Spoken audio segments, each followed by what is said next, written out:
Shalom, bonsoir à toutes et à tous. Grâce à Midrashet Yehuda Manitou, on a le plaisir d'écouter Georges Spira, qui nous explique à chaque fois des histoires passionnantes, l'histoire avec un grand H et l'histoire des Juifs plus particulièrement. Et on ouvre un nouveau sujet qui va être d'autant plus passionnant que le précédent. Tu veux ouvrir ce soir le sujet des Maran, des Chavod. Tout à fait. Merci, Johan. Bonsoir à tout le monde. Alors, effectivement, on va ouvrir un nouveau sujet. Avant d'attaquer le sujet, j'ai deux, trois petites choses à dire. D'abord, je voudrais vous signaler qu'aujourd'hui, Midreshet Manitou avait organisé une journée de cueillette et nous sommes partis du côté de Ra'anana, dans un moshav, et on a accueilli des clémentines. On a bien travaillé. On est tous rentrés un peu fatigués, mais c'est pas grave. Et on espère qu'on arrivera à réorganiser une journée comme ça de cueillette. Alors, on est parti en autobus tous ensemble et on est rentré dans le courant de l'après-midi. C'est vraiment bien. On a le sentiment d'avoir fait quelque chose, d'avoir aidé nos agriculteurs et l'ambiance était remarquable. Donc, si vous aurez certainement des informations, quand vous en aurez, je vous recommande chaleureusement de nous rejoindre. Ça, c'est une première chose. La deuxième chose, je n'ai pas de carnet mondain ce soir. Je n'ai pas de naissance, j'ai rien. Alors, je voudrais quand même placer notre cours, évidemment. Vous savez tout ce qui se passe ici, à la mémoire de nos soldats, en espérant qu'il y en ait moins qui tombent, parce que c'est une saignée terrible dans notre jeunesse. Ce sont nos enfants, et c'est très dur à vivre pour chacun. Et puis également à penser à nos otages, en espérant qu'ils pourront revenir dans leur foyer. C'est une période très difficile pour les familles, c'est absolument insupportable, et on a peine à imaginer la difficulté de ces gens. Encore une fois, pensons à nos soldats, espérons que tout aille bien pour eux, pensons à leurs familles, et qu'ils nous reviennent en bonne santé. Voilà ce que je voulais dire, ce sera donc pour eux qu'on étudie quelque chose ensemble. Maintenant, je ne ferai pas de résumé ce soir, pour la bonne raison que la dernière fois, on a terminé un chapitre, donc je n'ai pas besoin de vous remettre au courant. On a donc terminé le chapitre des pirates juifs des Caraïbes en parlant à la fin des pirates juifs qui ont contribué en Amérique du Nord à l'indépendance de l'Amérique.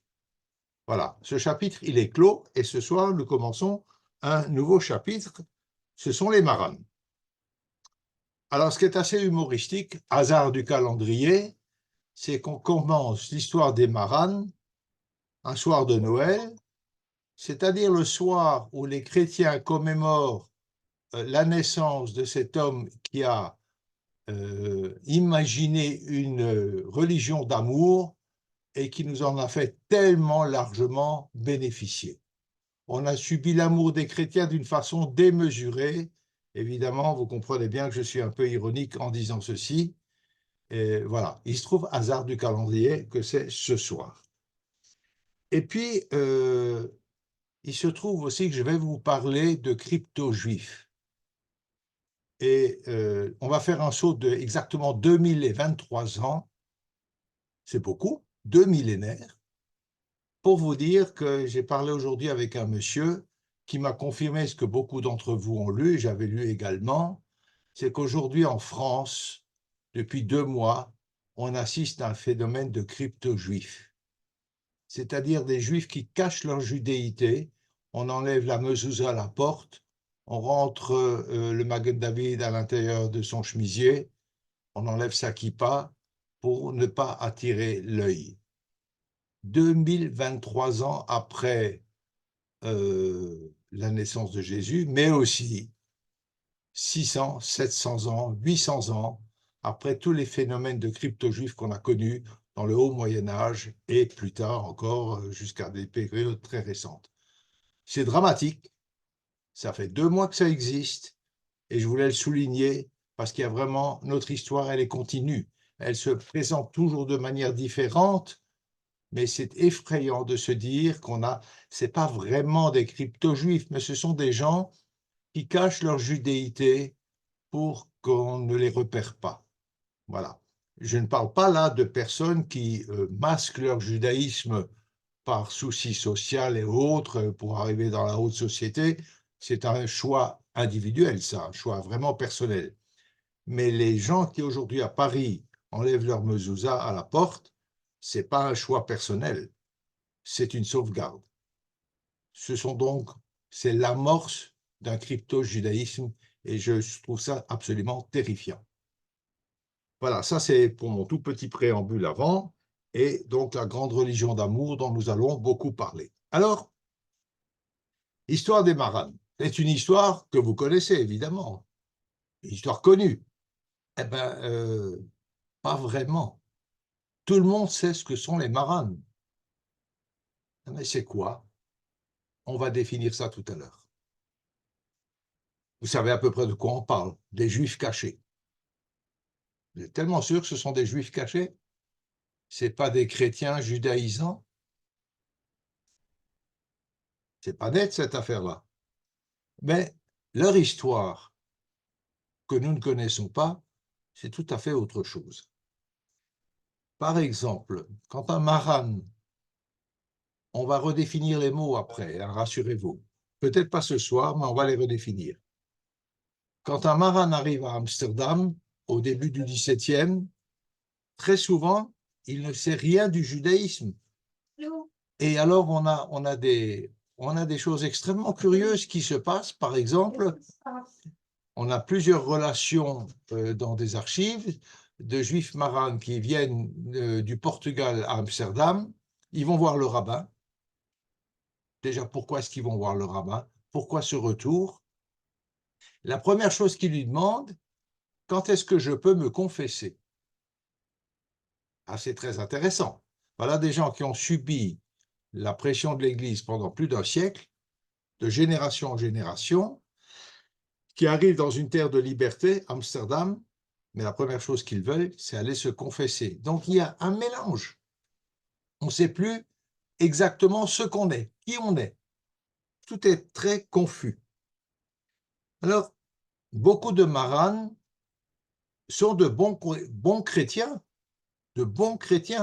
sincères, et forcés de s'avouer judaïsants et de dénoncer leur famille pour échapper à l'Inquisition.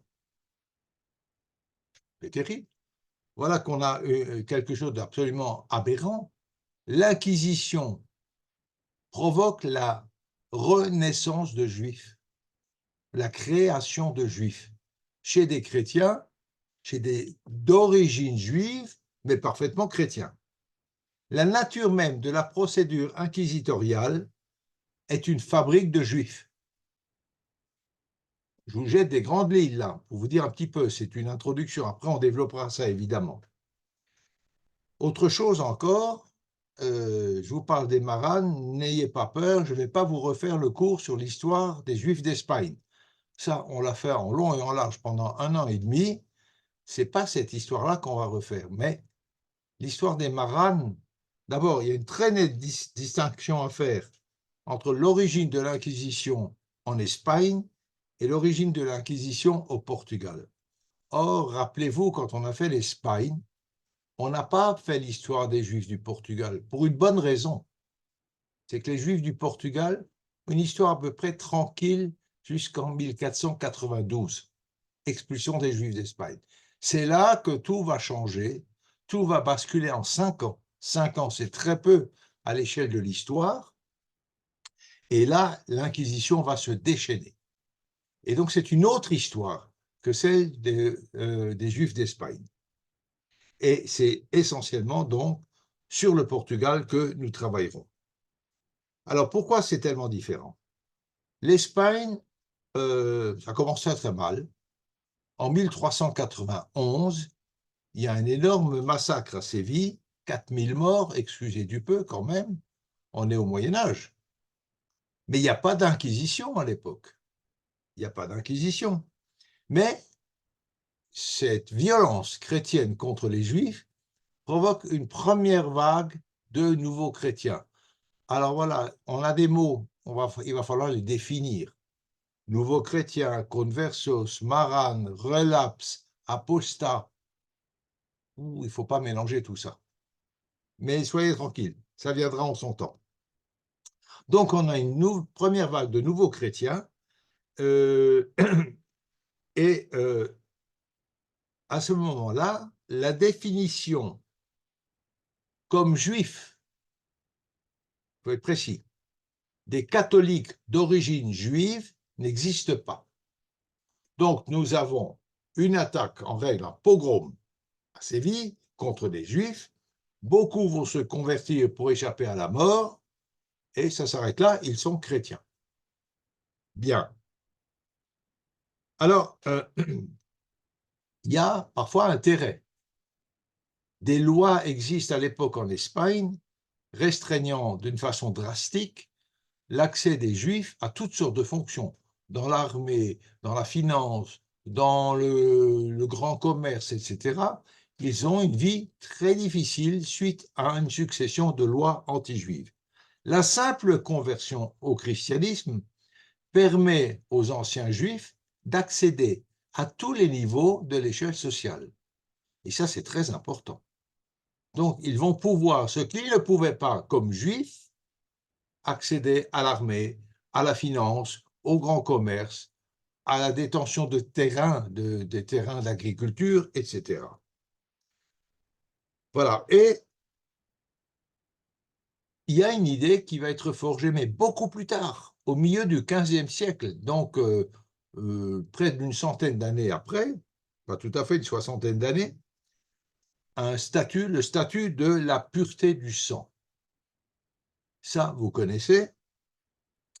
Et ce statut de la pureté du sang définit que des descendants d'anciens juifs ne sont pas de sang pur chrétien.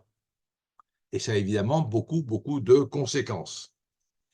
Et puis, l'Inquisition va arriver en Espagne aux alentours des années, déjà un petit peu plus tôt, 1440-50 déjà, mais sans beaucoup d'activité, mais elle sera vraiment efficace à partir de 1480. Alors là, déjà, tout de suite, on démontre une confusion qu'il y a. Il n'y a pas de relation entre les maranes, entre les Juifs et l'Inquisition. Pardon, que ce soit précis. L'Inquisition n'a aucune autorité sur les Juifs restés juifs. Elle a autorité, elle a comme fonction d'éradiquer l'hérésie, c'est-à-dire tous les comportements non rigoureusement chrétiens. Mais les Juifs sont juifs. Alors, ils ont beaucoup de restrictions dans leur activité, bien entendu, mais ils sont juifs, ils sont restés juifs, ils ont le droit d'être juifs, ils sont tolérés, et l'Inquisition n'a aucune autorité sur les Juifs. On va voir au fur et à mesure de l'histoire qu'elle va s'impliquer quand même, mais ce n'est pas le moment maintenant, les choses sont bien claires. L'Inquisition ne s'occupe que de chrétiens, pas de juifs. C'est très important de le définir. Voilà, donc l'Inquisition entre en fonction vraiment vers 1480, et cette évolution vers l'Inquisition n'est d'ailleurs pas tellement due aux hérésies, ça c'est la façade, c'est ce qu'on avance, mais elle est beaucoup plus due à des facteurs socio-économiques. On expliquera tout ça au fur et à mesure, et finalement, ça aboutira à des dizaines de milliers de victimes potentielles. Alors, les conversos sont des juifs convertis, vivent dans la méfiance. Personne n'a confiance dans ce monde qui est complètement perverti en Espagne. Une simple phrase malencontreuse peut avoir des conséquences absolument désastreuses pour toute une famille. Et quand je parle de désastre, c'est pas de rien que je parle.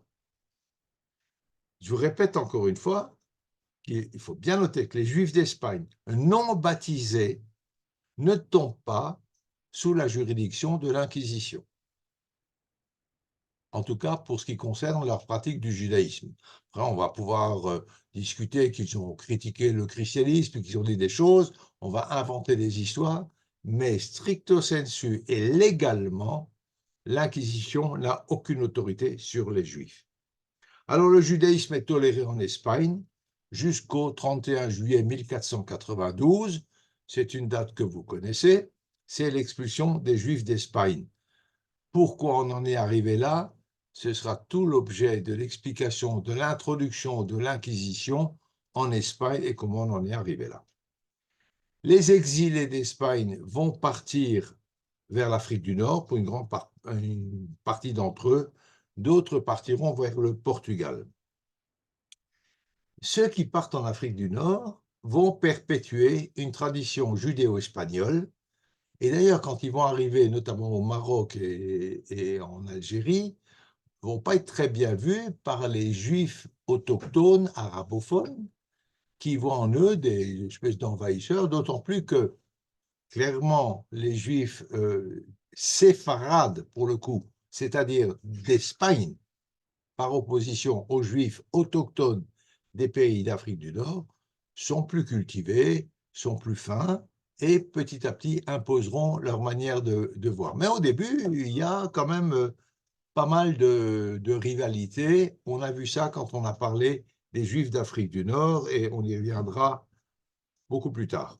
Donc voilà, nous avons là des Juifs séfarades qui arrivent dans un monde arabo-juif. Bien. Et puis, ils ont perpétué cette culture et la langue.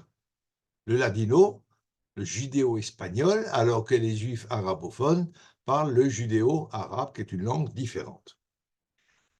Mais bon, lors de cette expulsion des juifs d'Espagne, beaucoup de juifs vont s'arrêter au Portugal et subiront une conversion forcée en masse en 1497. Donc, 5 ans après. Très peu de temps. Les raisons, je vous les expliquerai en son temps. Et puis, parmi ces Juifs convertis de force, beaucoup vont s'intégrer au Portugal. Et puis, il y a une fenêtre d'ouverture entre 1507 et 1536, une trentaine d'années où l'émigration est autorisée du Portugal, l'émigration d'anciens Juifs. Alors, finalement, très peu partiront. Beaucoup de ces Juifs au Portugal le feront par beaucoup d'efforts pour maintenir une tradition. Et là aussi, le but de l'Inquisition ne sera pas tant l'hérésie que des motifs socio-économiques. Les Portugais, les descendants des Portugais émigrés, on va les retrouver entre 1540 et 1800, donc une très longue période de 3 siècles, dans différents pays ou colonies qui sont tolérants envers les religions non chrétiennes.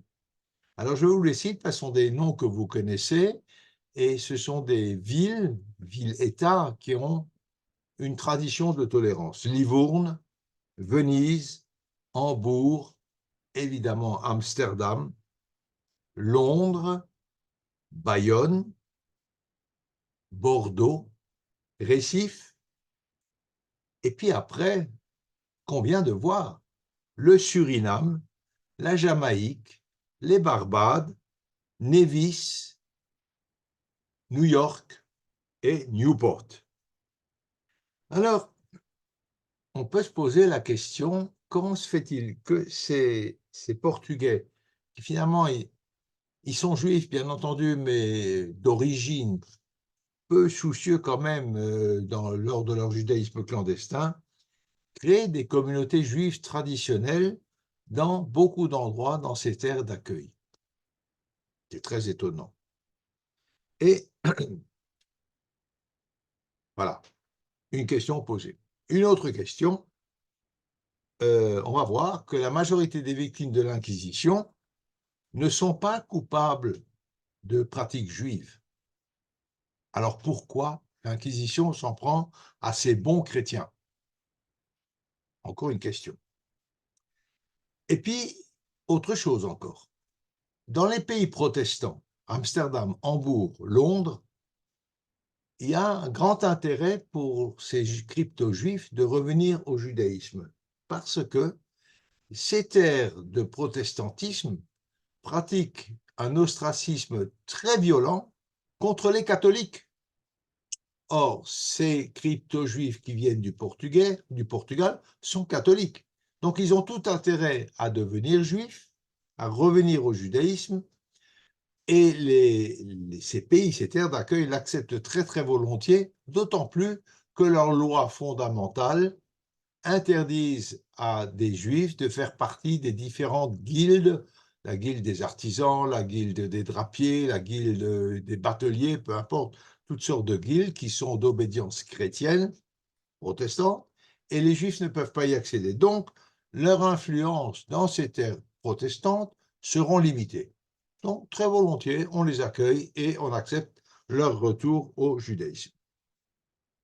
En fait, toute cette étude qu'on va faire ensemble soulève autant de questions qu'elle en résout. Parce que c'est une histoire très, très particulière, l'histoire de ces marans. Comment se fait-il que des familles nouvelles chrétiennes, portugaises,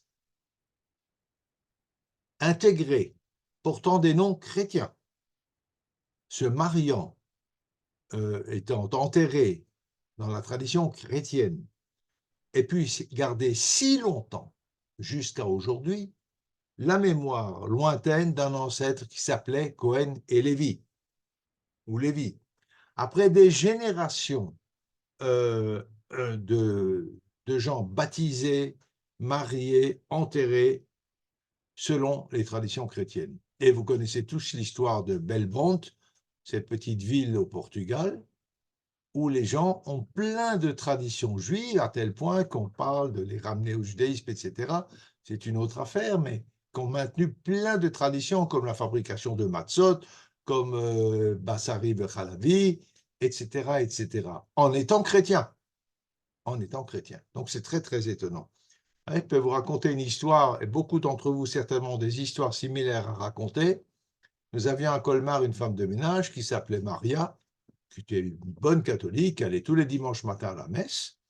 Et un jour, elle me raconte, ah oui, vous savez, moi le vendredi soir, j'allume 2 bougies et je les mets dans une armoire et je ferme la porte. Ah bon? Et pourquoi vous faites ça? Ben, je ne sais pas.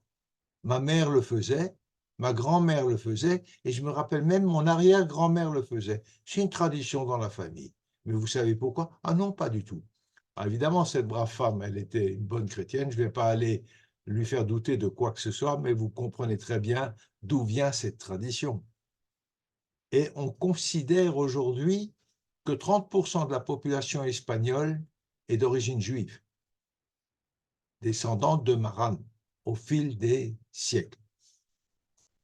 Voilà. Alors, on va faire un tour d'horizon un petit peu du crypto-judaïsme. Qu'est-ce qu'on appelle le crypto-judaïsme? C'est le juif qui se cache pour être juif. Ce n'est pas forcément un juif converti. On l'a vu tout à l'heure, ce que je vous ai dit de ce qui se passe à Paris, ces juifs qui enlèvent leur mezouza, on n'est pas tout à fait encore dans le crypto-judaïsme, bien entendu, mais on est sur le chemin. Ce ne sont pas des gens qui renoncent à leur foi, mais qui la cachent. En tout cas qui en cachent les signes extérieurs. Ça, c'est une forme de crypto-judaïsme. Une autre forme de crypto-judaïsme est évidemment une conversion forcée qu'on accepte pour sauver sa vie et on continue de pratiquer le judaïsme en cachette. Alors, ce phénomène de crypto-judaïsme est aussi ancien presque que le judaïsme lui-même. Du temps des Romains. Du temps des Romains, ça fait quand même 2000 ans. On essaye de cacher qu'on est juif, alors pas pour une très très bonne raison, mais enfin, bon, pour ne pas payer le fiscus judaicus. Fiscus judaicus, on en a parlé, c'est un impôt très lourd qui a été imposé par Adrien aux Juifs, un peu plus tard après la destruction du Deuxième Temple, et qui pèse très très lourd dans les porte-monnaies de nos braves Juifs de la Palestine de l'époque. Alors on essaye de se cacher pour ne pas avoir besoin de payer ce fameux impôt. C'est une mauvaise raison, hein, entre parenthèses. Et on a une relation à ce sujet d'un historien latin qui s'appelle Suétone, un nom que vous avez déjà entendu, qui parle d'un nonagénaire, un homme de 90 ans et plus, qui sera battu et humilié parce que soupçonné d'être juif et de le cacher pour ne pas payer le fameux impôt. C'est une mauvaise raison et je vais vous l'illustrer tout de suite. En gros, moi je ne suis pas rabbin, hein, mais quand même quelques points de halakha. En gros, la halakha permet pour sauver sa vie de tout faire pour sauver sa vie, sauf dans 3 cas. Si on me dit tu tues cette personne ou c'est toi qu'on tue, il faut se laisser tuer. Premier cas. Le deuxième cas, de commettre un inceste, sinon on te tue, on se laisse tuer. Le troisième cas, c'est de commettre un geste d'idolâtrie. Alors, voilà. Ça, c'est en cas d'une soumission. Donc, dans tous les autres cas, on peut, si vous voulez, se plier aux exigences du moment que c'est une acceptation formelle, en restant juif dans son cœur, sauf dans ces 3 cas. Dissimuler son judaïsme sous la contrainte, sans contrainte, est interdit. Alors, où se situe la contrainte? Ça, ce sont les arguties rabbiniques, ce n'est pas mon domaine. Et il est 2 cas très précis. L'un s'appelle Onès, donc la contrainte. L'autre s'appelle Sha'at Hashmad, le temps des persécutions, qui sont des cas de figure très, très précis où toute pratique devient impossible et donc on va plonger dans la clandestinité, dans le crypto-judaïsme. Cette disposition, Onès et Sha'at Ahmad, date pas du tout des Maran.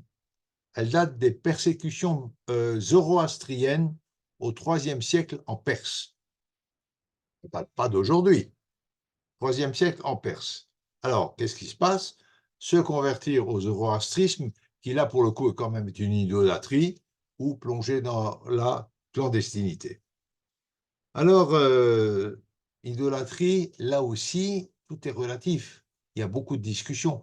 Est-ce que le christianisme est une idolâtrie? Pour certains, oui, puisqu'il y a 3 dieux, le Père, le Fils et puis le Saint-Esprit, je ne sais pas, chose comme ça. Pour d'autres, non. La discussion est ouverte. Par contre, ce qui est absolument clair, c'est que l'islam n'est pas une idolâtrie. C'est clairement un monothéisme, parfaitement affirmé. Voilà. Donc, ce qui se passe en Perse, c'est que clairement, les Juifs vont se plier pour sortir beaucoup plus tard et revenir au judaïsme. Ça, c'était leur idée au départ et ils l'ont maintenu jusqu'au bout. Au IVe siècle, il y a une vraie poussée du christianisme en Europe. Alors, jusque-là, c'était assez difficile. On balançait entre l'idolâtrie romaine et le christianisme. IVe siècle, c'est Constantin, c'est le concile de Nicée. Le christianisme s'impose en Europe. Et immédiatement, la nouvelle foi affirme détenir la vérité et procède au prosélytisme. Le prosélytisme, c'est-à-dire engager des gens à adhérer au christianisme, est une obligation morale majeure dans le christianisme. Rappelez-vous aussi, en dehors de l'Église, point de salut. Donc, c'est vouloir le bien de l'infidèle que de le ramener au christianisme. Alors, le christianisme a quand même des principes. L'Église est opposée aux conversions forcées. Ces baptêmes sont considérés comme non valides. Et le pape Grégoire le Grand, en 590-604, donc au tournant du 7e siècle, condamne ces conversions. Par contre, il accueille avec enthousiasme tous les prosélytes ralliés par conviction, évidemment.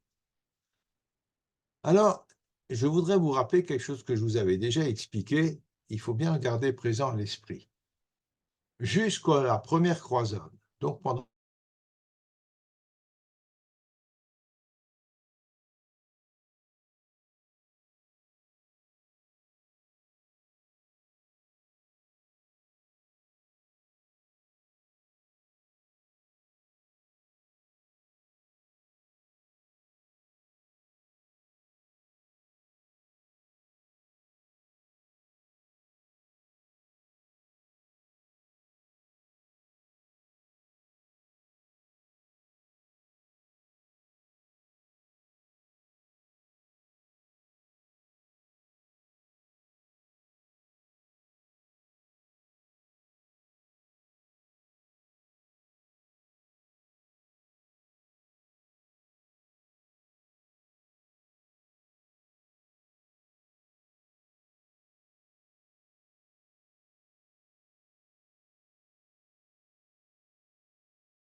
Parti. Voilà, désolé, j'ai eu un problème. C'est pas moi, c'est Monsieur Internet qui m'a fait des histoires. Donc, je vais reprendre là où nous en étions. Je vous disais que le IVe siècle voit une poussée du christianisme et une obligation majeure est faite de procéder au prosélytisme, c'est-à-dire convertir les gens en masse. La conversion forcée est rejetée par le pape, notamment par Grégoire le Grand, en 600, tout début du 7e siècle, qui condamne ces conversions, mais accueille avec plaisir les prosélytes, les nouveaux chrétiens. Alors, les Juifs menacés de mort ou menacés d'expulsion qui se convertissent, là, vous savez, l'Église aussi sait faire du pile-poule. La conversion forcée, elle est interdite, c'est-à-dire la conversion le couteau sur la gorge, mais quand tout se limite à des mots, si tu ne te convertis pas, on te coupe la tête, le couteau n'est pas sur la gorge.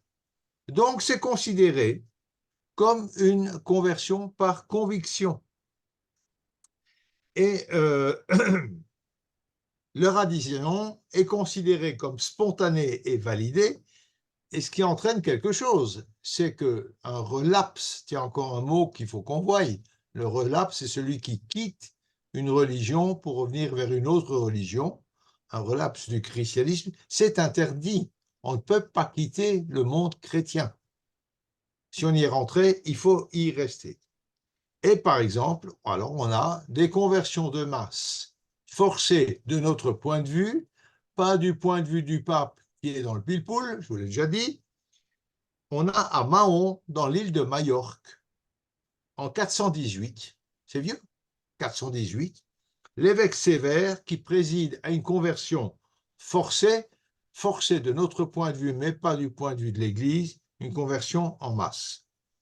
Il se produit exactement la même chose à Clermont en Auvergne, Clermont-Ferrand, en 576. Et en 629, le mal nommé bon roi d'Agobert, roi de France, n'est pas si bon que ça, grand antisémite devant l'Éternel, ordonne la conversion des Juifs sous peine de bannissement et de confiscation de tous leurs biens. Alors, tous ces gens, que ce soit de Minorque, que ce soit de Clermont, ou que ce soit même les Juifs qui se sont convertis pour éviter l'expulsion par le roi d'Agobert, restent et pratiquent le judaïsme en cachette, systématiquement. Et ils attendent qu'arrivent des jours un peu meilleurs. Et dès que possible, ils vont tous revenir, à très peu d'exceptions près, au judaïsme. Alors, il y a quelqu'un qui est conscient du problème, c'est un évêque, Léon l'Isorien, Isor, qui pratique à Byzance autour de l'année 720.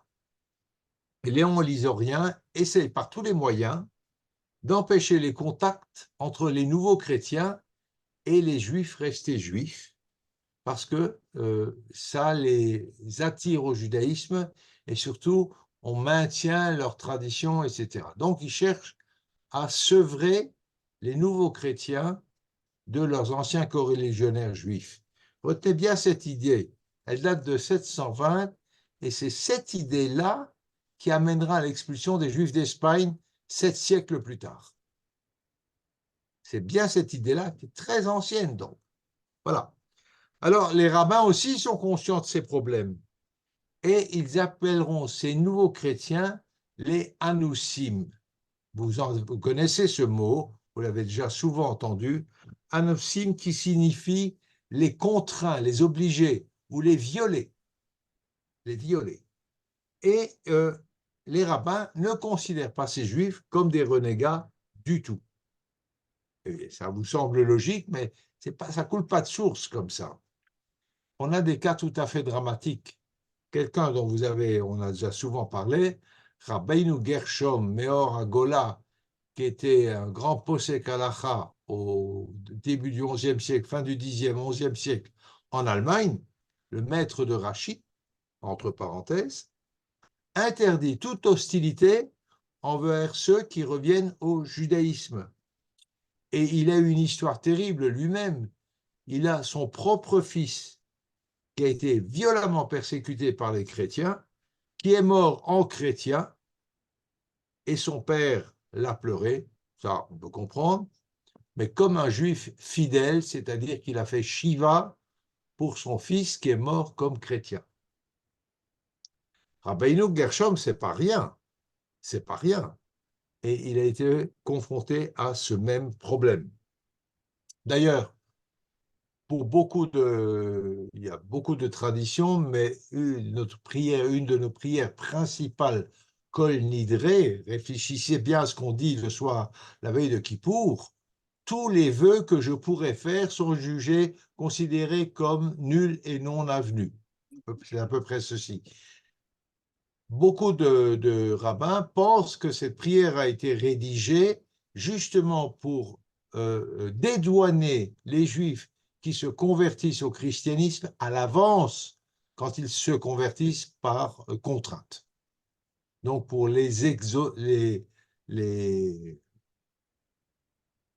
pour une indulgence, si vous voulez, sur cette conversion à l'avance, parce qu'on sait ce qui risque de se produire. Il y a d'autres explications sur la raison d'être de Kol Nidre, mais c'en est une qui est assez courante. Alors, voilà, je vous ai dit tout à l'heure, les chrétiens, la population chrétienne refusait de l'anti-judaïsme de l'Église jusqu'au tournant des premières croisades. Parce que le juif était de bons conseils, on travaillait avec lui, c'était un homme sage, et tout se passait bien. Alors finalement, tout va basculer avec les premières croisades en 1096, et des juifs vont se convertir au christianisme pour échapper au massacre en Rhénanie. Tous reviendront, presque tous, au judaïsme dès qu'ils le pourront, sous l'influence de Rachi. Des juifs se sont convertis, mais pas beaucoup. La majorité d'entre eux sont véritablement morts le Shem Shamaïm. Alors là, évidemment, il y a deux approches différentes selon le monde séfarade ou le monde ashkenaz. On peut considérer que le christianisme est une idolâtrie. Et donc, on était totalement intransigeant. Il valait mieux mourir que de se convertir. C'est un point de vue. Je ne discute pas qui a tort ou raison. Nous allons voir que dans le monde séfarade, l'approche est un peu différente. Voilà. Alors, il y a une particularité au maranisme. Je parle là du maranisme espagnol. Ce n'est pas une simple conversion forcée avec une pratique du judaïsme en secret. Ça, c'est tous les cas de crypto-judaïsme, de judaïsme caché.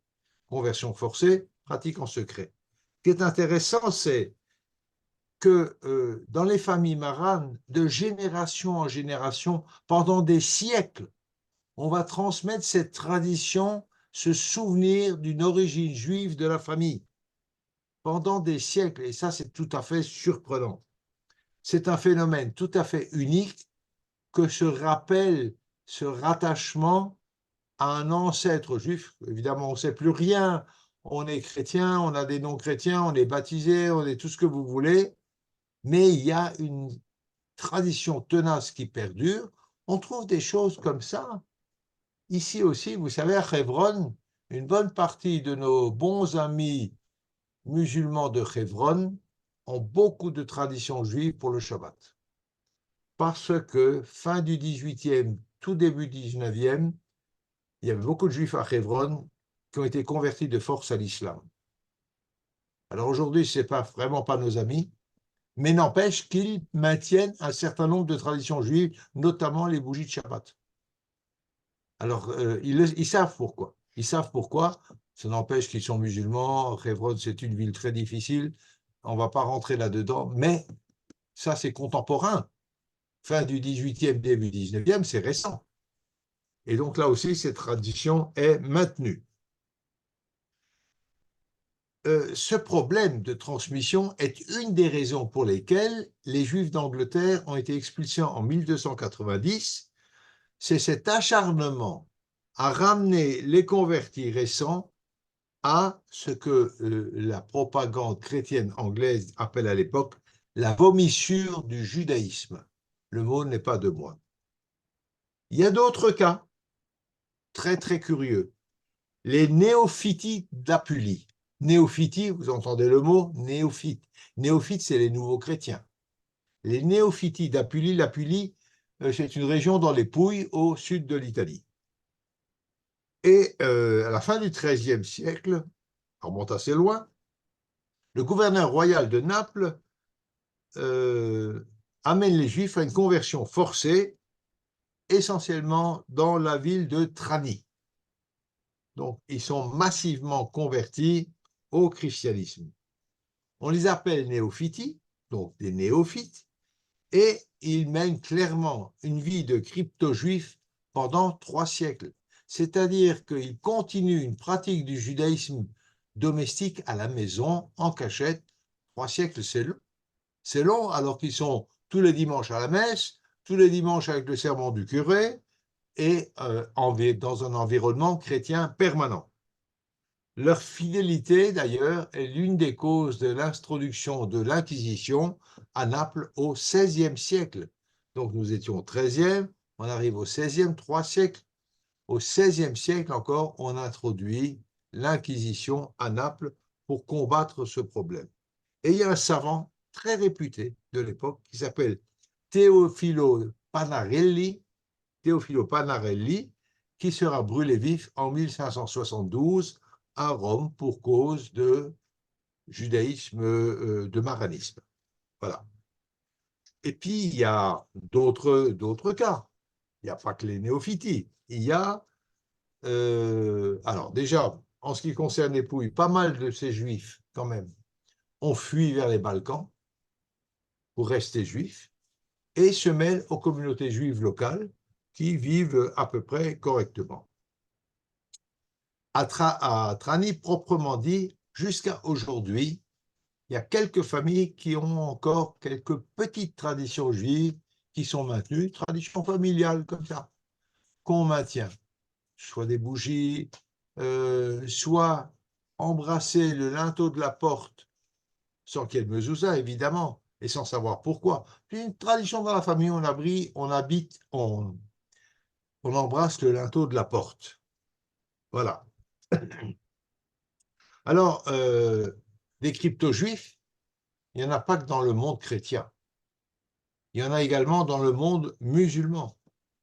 Aujourd'hui encore, et nous en avions parlé, il y a de très vieilles communautés vieilles de plusieurs siècles qui sont converties à l'islam, évidemment, et qui maintiennent des traditions juives. Par exemple, les Dagatoun, dont nous avons parlé largement, qui sont une tribu dans le Sahara, qui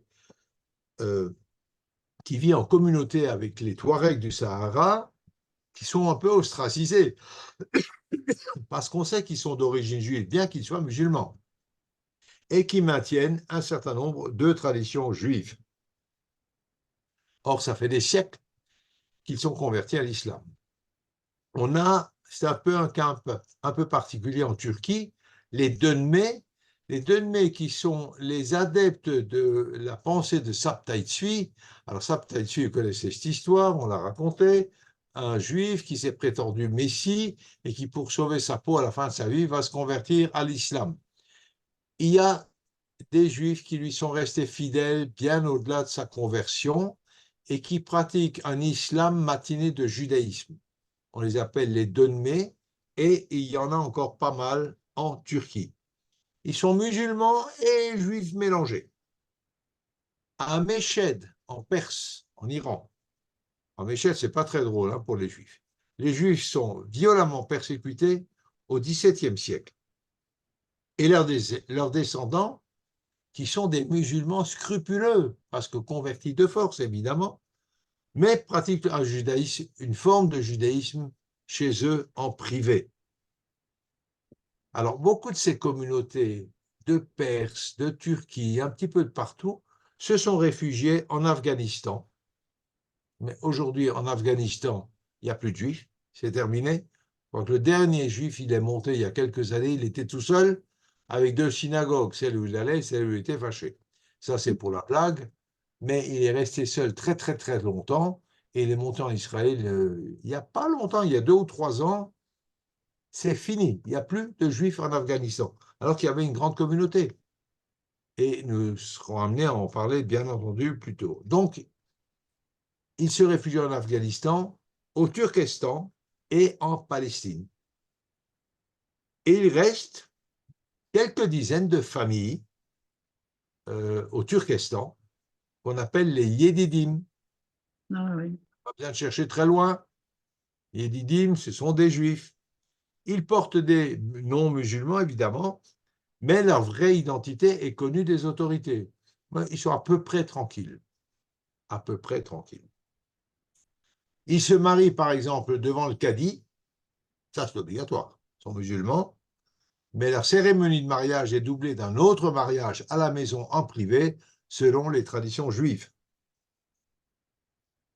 On l'accepte. Pareil pour les enterrements. L'enterrement se fait avec le cadi. Ensuite, on va retourner au cimetière pour faire des prières juives.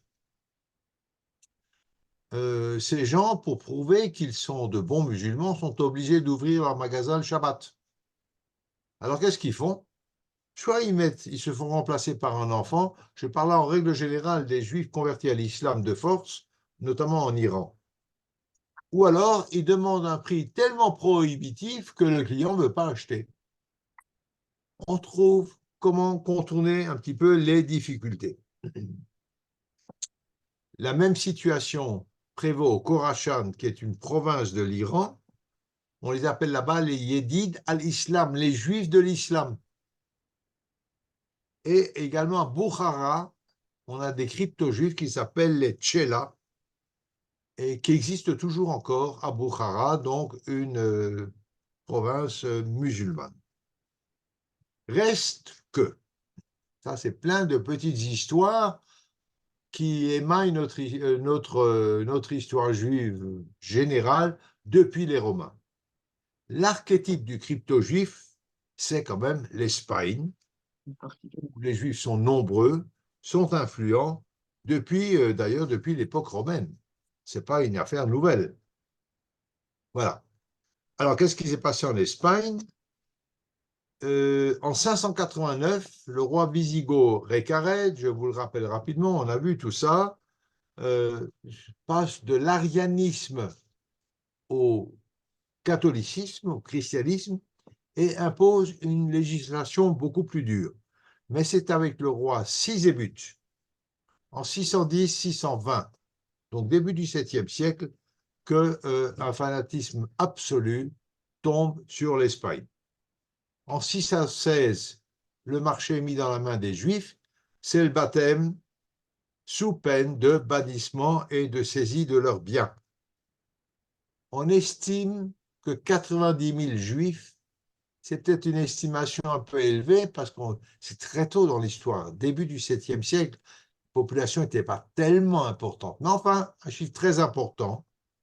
On estime que 90 000 Juifs se sont convertis au christianisme, un drame que les historiens juifs appellent le premier mal. Le premier mal, c'est-à-dire que c'est vraiment le début d'une histoire qui va aller crescendo et décrescendo de la communauté juive en Espagne. Alors, cette histoire-là va durer jusqu'au dernier roi wisigoth qui s'appelle Roderick. En gros, c'est une centaine d'années. Beaucoup de ces juifs, alors, certains se sont convertis, d'autres sont partis en Afrique du Nord. Et ils vont revenir. Ils vont revenir lors de la conquête arabe de l'Espagne. C'est pour bientôt, ce sera en 711. Mais ce qui est intéressant, c'est que dès que la belligérance des Wisigoths relâche un petit peu, les Juifs reviennent dans un premier stade à une pratique du judaïsme en secret. Avant, ils ne pouvaient même pas faire être crypto-juifs, ils étaient chrétiens, parce que le risque, c'était vraiment la mort. Là, dès que ça relâche un peu, ils deviennent des crypto-juifs. Et puis après, quand les Arabes vont débarquer en Espagne, ils vont trouver une foule de Juifs. Tous ces Juifs chrétiens vont revenir en masse au judaïsme. Du 4e au XVIIIe siècle, c'est long, hein, 14 siècles, les différents conciles de Tolède, Tolède est une ville au centre de l'Espagne, vont s'évertuer à trouver de nouveaux moyens pour contrer l'apostasie. L'apostasie, c'est-à-dire le retour du christianisme vers le judaïsme. Ça, c'est très, très ennuyeux pour l'Église. Interdiction est faite aux néophytes de rencontrer leurs anciens coreligionnaires, donc couper les relations. Rapt d'enfants, qu'on va faire élever dans des familles, de bonnes familles chrétiennes, n'est-ce pas? Signature d'un engagement de ne plus pratiquer aucun ancien rite, à l'exception, et ça c'est très intéressant, c'est une décision du concile de Tolède, à l'exception de manger du porc. On ne peut pas obliger d'anciens juifs à manger du porc, ils ont une répugnance insurmontable à consommer de la viande de porc. C'est très, très intéressant parce que rappelez-vous que l'histoire des Maccabim commence avec le sacrifice d'un porc sur un autel à Modine. Donc, voilà, ça, on ne leur impose pas. Tout le reste, ils sont obligés de s'y soumettre. Alors, plein de lois. Et pourtant, l'infidélité persiste. Ça, c'est entre le 4e et le 18e siècle. Revenons un petit peu à l'invasion arabe sur l'Espagne. En 711, les Arabes arrivent, ils font partir Roderick, le dernier roi wisigoth, et tout de suite, ces Juifs reviennent au judaïsme. Preuve d'ailleurs de l'échec total de cette conversion en masse et obligatoire. Et c'est de cette manière-là, avec les Wisigoths, donc très très tôt dans l'histoire, au 7e siècle, que la tradition marane est née dans la péninsule ibérique. Ça va jusque-là? On continue encore un petit peu? J'ai le droit, Johan? Bon. 5 minutes. Alors, on continue encore un petit peu. Arrivent donc les Arabes, et ce qu'on a appelé, assez injustement quand même pas tout à fait ça, mais disons, pour respecter la tradition, l'âge d'or pour les Juifs d'Espagne. C'est de l'or un petit peu terni, parce que ça n'a pas toujours été très facile pour eux non plus, sous les Arabes. Mais enfin, disons que c'est une vie à peu près plus que convenable et beaucoup d'échanges intellectuels, notamment avec les Arabes. D'abord dans le califat de Cordoue. Cordoue, c'est le sud de l'Espagne. Et après sa chute en 1012, dans les différents petits taïfas, donc des petits califats qui s'installent un petit peu tout autour de l'ancienne Cordoue. Et les communautés juives sont nombreuses, elles sont prospères, elles sont cultivées. Et puis, début du XIIe siècle, arrivent les Almoravides. Alors évidemment, les premiers conquérants, ils étaient un petit peu laxistes, ils vivaient bien, ils avaient des beaux palais et tout. Arrivent les Almoravides, qui sont des gens beaucoup plus sérieux dans leur pratique de l'islam, qui resserrent un petit peu les boulons, pas très très longtemps, parce que cette vie de luxe et puis de palais et puis de fontaines et de belles senteurs, de jasmin ou d'oranger, leur convient très bien. Tant et si bien qu'en 1148 débarque une autre engeance, alors ça c'est très différent, les Almohades, d'autres dynasties.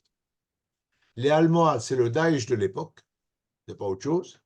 Alors eux, c'est une secte vraiment puritaine et elle marque un revirement radical.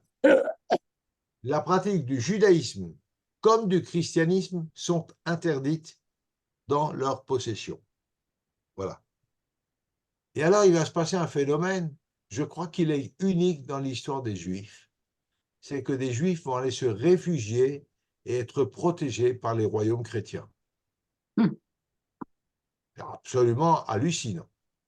Et effectivement, ils vont quitter le sud de l'Espagne et aller vers le nord, l'Aragon, la Castille, la Catalogne. Et ils vont être protégés par les rois chrétiens. Nous allons voir tout de suite pourquoi. Alors, dans le sud, là où règnent les Almohades, pas mal de Juifs sont égorgés, ou vendus comme esclaves, évidemment. Une toute petite minorité va quand même se convertir à l'islam pour sauver sa peau, tout en pratiquant le judaïsme dans leur foyer, mais de façon extrêmement discrète, évidemment. Et en Afrique du Nord, une partie de l'Afrique du Nord est soumise aux Almohades. Et il y a pas mal de convertis récents là-bas, donc des musulmans, des juifs musulmans qui se sont réfugiés en Afrique du Nord en espérant revenir au judaïsme. Eh bien, on leur impose quelque chose de tout à fait nouveau. On n'avait jamais vu ça. L'ancêtre de l'étoile jaune, l'ancêtre de la rouelle de Louis IX, qu'on appelle improprement Saint-Louis, une pièce d'étoffe pour distinguer les nouveaux musulmans des anciens musulmans. Un signe distinctif sur leurs vêtements, c'est une invention de l'islam. Après, le christianisme s'en est gaillardement emparé, évidemment, mais ça, c'est pas surprenant. Un des plus grands poètes arabes de l'époque, qui s'appelle Abu Ishaq, en fait, Abu Ishaq Ibrahim ibn Sal de Séville, c'est véritablement un juif marane, reviendra au judaïsme dès la prise de la ville de Séville par les chrétiens, tout de suite. Et ça, c'était un personnage connu, et c'est donc un échec là aussi pour les Almohades. Rambam, Maïmonide, tout le monde le sait, va quitter Cordoue, converti, il y a des discussions là-dessus ou pas, converti à l'islam ou simplement habillé comme un musulman. Les discussions restent ouvertes, je ne vais pas la régler. Mais ce qui est intéressant, c'est qu'il écrit une lettre. Igeret Lateman, lettre aux Juifs du Yémen. Tiens, le Yémen, on en parle beaucoup actuellement, où il explique, écoutez bien, parce que c'est une position diamétralement opposée à celle du judaïsme rhénan. La conversion à l'islam demandant un simple engagement verbal, alors effectivement, un juif qui se convertit à l'islam, il a déjà eu la mila, pas besoin de circoncision. Donc on lui demande simplement de reconnaître que Allah est le Dieu et puis que Mahomet est son prophète. C'est un engagement verbal. Donc cette conversion n'étant qu'un simple engagement verbal, il faut se plier pour sauver sa vie. Encore une fois, je vous rappelle que pour le judaïsme, l'islam est clairement un monothéisme. Il n'y a pas de discussion là-dessus. Alors évidemment, on n'est pas d'accord avec tout ce qu'il raconte, mais c'est un monothéisme. Ce n'est en aucun cas un culte idolâtre. On peut discuter du christianisme. Bien qu'ils disent que le Père, le Fils et le Saint-Esprit, c'est un seul faisceau. Il y a beaucoup de théologie là-dedans. Ce n'est pas le lieu d'en débattre, mais pour pas mal de gens, le christianisme est une idolâtrie. On peut le concevoir de cette façon-là.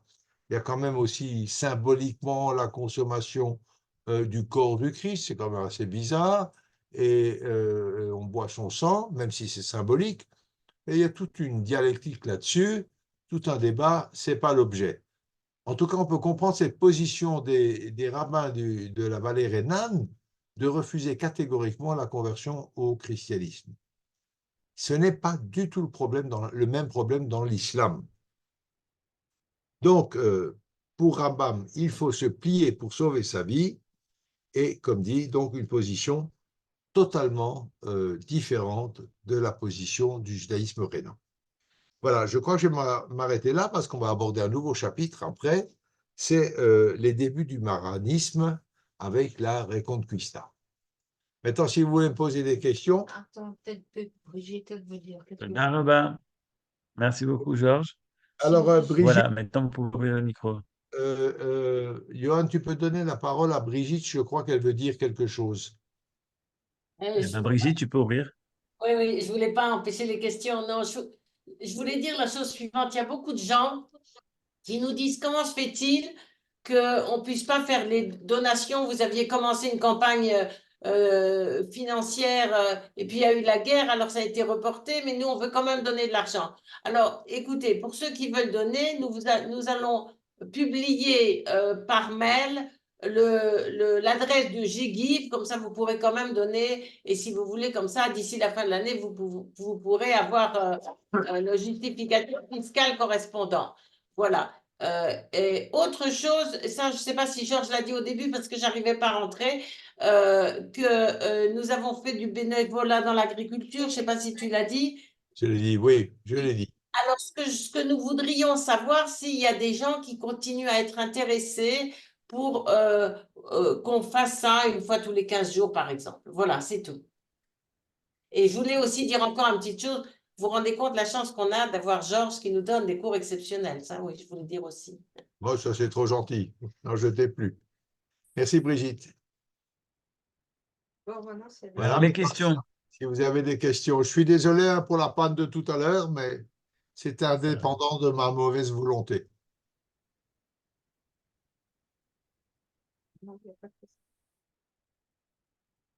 Ah ben, c'est bien. Donc, c'est que j'ai été clair. Vous m'entendez, Georges? Oui, absolument, Voilà. absolument. Une petite anecdote, puisque j'ai passé mon enfance, mon adolescence au Portugal. Nous avions comme voisin dans la rue une plaque d'une femme médecin qui s'appelait Maria de Lourdes Lévy. Oh là, incroyable. Donc j'ai passé toute ma jeunesse à déambuler et je regardais toujours cette plaque en disant Maria de Lourdes, qui est vraiment Marie de Lourdes Lévy. Absolument. Voilà. Lévy. Donc c'était probablement Et c'était un personnage connu de la ville? Non, c'était un médecin. Mais par contre, quand nous avions les offices de Kippour, à la Neila, arrivaient plusieurs personnes, des femmes, puisqu'on était à l'étage des femmes, évidemment. Mon père était Khazan à Lisbonne. Hein. Oui. À la Neila arrivait une assemblée de femmes toutes en noir qui se mettaient complètement, qu'on ne voyait jamais aux offices ordinaires, qui se mettaient en retrait et qui priaient, mais au sens de mon père et des gens, on les considérait comme des maranes. Incroyable. Ouais, Ah, c'est voilà. tout à fait contemporain, là, pour le coup. Voilà, oui, oui, c'était très. Elles étaient tous les Kippour qu'on a passé. On les voyait toujours les mêmes femmes, très, très, très distinctives au niveau Oui, des oui. habits foncés, avec le foulard sur la Voilà. tête, alors que toute l'assemblée des Juives portugaises était habillée comme pour aller à des concerts. Hein. Donc, elles dénotaient dans la façon de s'habiller. Ah, oui, oui. Et Ah, mon c'est père vraiment allait toujours intéressant. s'occuper beaucoup de gens qui étaient, qui étaient maranes et qui se revendiquaient. Donc, ils venaient à la maison, ils discutaient de la Bible avec mon père, etc. Et on a vécu toute cette jeunesse d'ambiance. Et Lydia, qui est plus âgée que moi, pourrait vous en parler parce qu'elle a fait. Et elle priait en hébreu? Non, elle n'avait pas de livre, elle parlait avec la bouche. Oui, elle priait avec... Oui, oui, d'accord. Voilà. Elle n'avait pas de livre, mais Oui, oui. les lèvres bougeaient. Les lèvres bougeaient. Oui, oui, elle priait, elle priait. Un peu comme c'est arrivé à Belmonte plus tard. Hein. Tout à fait, c'est ce que leur cœur leur Ce dictait. que je vous dis là, c'est dans les années 55. Hein. Oui, c'est vraiment, Arrivé au Portugal en 55. c'est vraiment contemporain. Merci beaucoup, parce que ça, c'est vraiment intéressant. Ça nous Lydia apporte aussi quelque pourra chose. vous en dire plus, mais c'était vraiment une époque très particulière. Eh bien, c'est vraiment étonnant. On va vraiment se reposer encore la question. Cette transmission, elle est stupéfiante. Elle Oui, est oui. stupéfiante.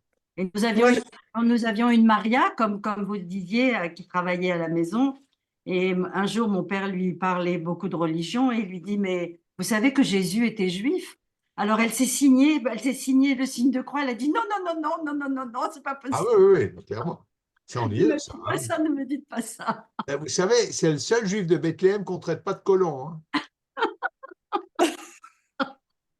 Et qui est circoncis par. Voilà. Merci beaucoup. Merci Très à vous, J'aimerais bien, merci à vous surtout. j'aimerais bien témoigner aussi sur une personne que j'ai connue qui était une amie et elle est devenue très rapidement mon amie parce qu'elle avait 3 fils, Emmanuel, Raphaël et Gabriel. Et puis elle me disait qu'elle avait toujours eu envie d'appeler son fils Élie. Alors ça m'a paru quand même très bizarre au début.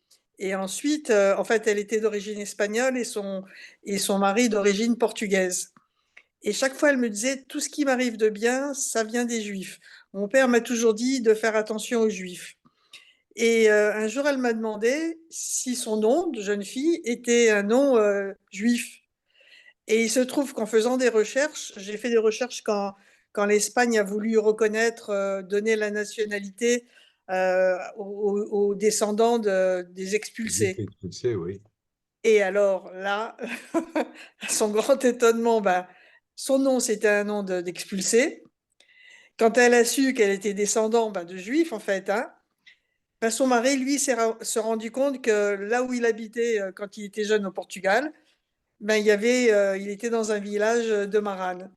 Et Ouais. donc, moi, c'est une histoire qui m'a énormément touchée parce que j'ai eu l'impression que même à travers les siècles, il y avait quelque chose qui était resté. Et voilà, Voilà. C'est ça c'est- que je voulais. C'est-à-dire, c'est- après être marane, finalement, il restait. Puisque son père lui disait toujours fais attention aux juifs, sois gentil avec eux et protège-les. C'est incroyable, ça. Et avoir envie d'appeler son fils Élie et c'est avoir pas appelé le même. Gabriel, Emmanuel et Raphaël, ça c'est. Voilà, je tenais. Vraiment, cette histoire Et m'a que bouleversée tout le temps. Manuel Valls porte un nom que portaient exclusivement les Juifs marranes de Majorque. Ah, Ah, C'est un nom marane également. Mais il y en a ah. plein. C'est vraiment une histoire tellement stupéfiante. Merci pour votre témoignage, merci à vous, Georges. Mme Benveniste. Merci beaucoup, Georges. Merci. C'est un moment privilégié qu'on partage avec vous. Vraiment, merci. Ah, c'est gentil. C'est un moment enfin, pour moi, c'est un moment très important. Merci beaucoup. Vous me gâtez. Merci beaucoup. Merci. Et bon Merci. courage à vous encore hein, pour les récoltes. Oui, mais ça c'est bien. On a vraiment, vous savez, tout le bénévolat que les gens peuvent faire, les premiers bénéficiaires peut-être sont les bénévoles eux-mêmes. Parce que nous, on ne se bat pas. Absolument. On a débarqué ici il n'y a pas très longtemps, alors on a le sentiment de faire un petit peu quelque chose. Des petites choses. Tout le monde fait plein de petites choses, des lessives, des sandwichs, des paquets des repas pour les soldats Shabbat. Vous n'avez pas idée de tout ce qui se fait dans le pays. C'est absolument fantastique. On a eu tout à l'heure un texte. Si j'arrive, peut-être la prochaine fois, je vous montrerai ou je vous dirai ce texte magnifique sur ce qui se fait dans le pays. C'est absolument fabuleux, fabuleux.